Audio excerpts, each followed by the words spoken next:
Donald Trump யுஎஸ்டைய president வந்து ரீசண்டாக அவர் இல்லை, அவருடைய கம்பெனி ட்ரம்ப் மீடியா அப்படின்ற கம்பெனி அவருக்கு சொந்தமான கம்பெனி தான்.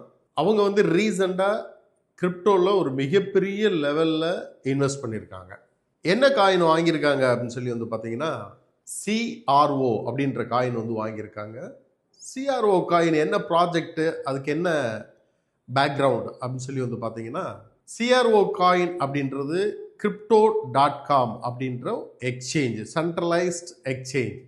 அவங்களுடைய own native coin R governance coin தான் சிஆர்ஓ காயின். இவங்க வந்து ஸ்டார்ட் பண்ணும்போது சென்ட்ரலைஸ்ட் எக்ஸ்சேஞ்ச் வந்து ஸ்டார்ட் பண்ணும்போது மொபைல் அப்ளிகேஷன் வந்து லான்ச் பண்ணப்போ உலக லெவலில் கிரிப்டோவில் மிகப்பெரிய யூசர்ஸ் வந்து அதில் ரெஜிஸ்டர் பண்ணி நிறைய அவங்களுக்கு வந்து யூசர்ஸ் வந்து இன்க்ரீஸ் ஆனாங்க. ஸோ அந்தளவுக்கு அவங்களுடைய மொபைல் அப்ளிகேஷன் வந்து ரொம்ப பெஸ்ட்டாக இருந்தது. ஸோ ஆரம்பத்தில் வந்து தனக்கு ஒரு எக்ஸ்சேஞ்சுக்குன்னு சொல்லிட்டு ஒரு நேட்டிவ் காயின் வேணும் அப்படின்றதுக்காக எத்திரியம் பிளாக் செயினில் வந்து அவங்க டோக்கனை வந்து பண்ணினாங்க. லேட்டரான் குரோனஸ்ன்னு சொல்லிட்டு அவங்களுக்கே ஓன் பிளாக் செயின் வந்து கொண்டு வந்தாங்க.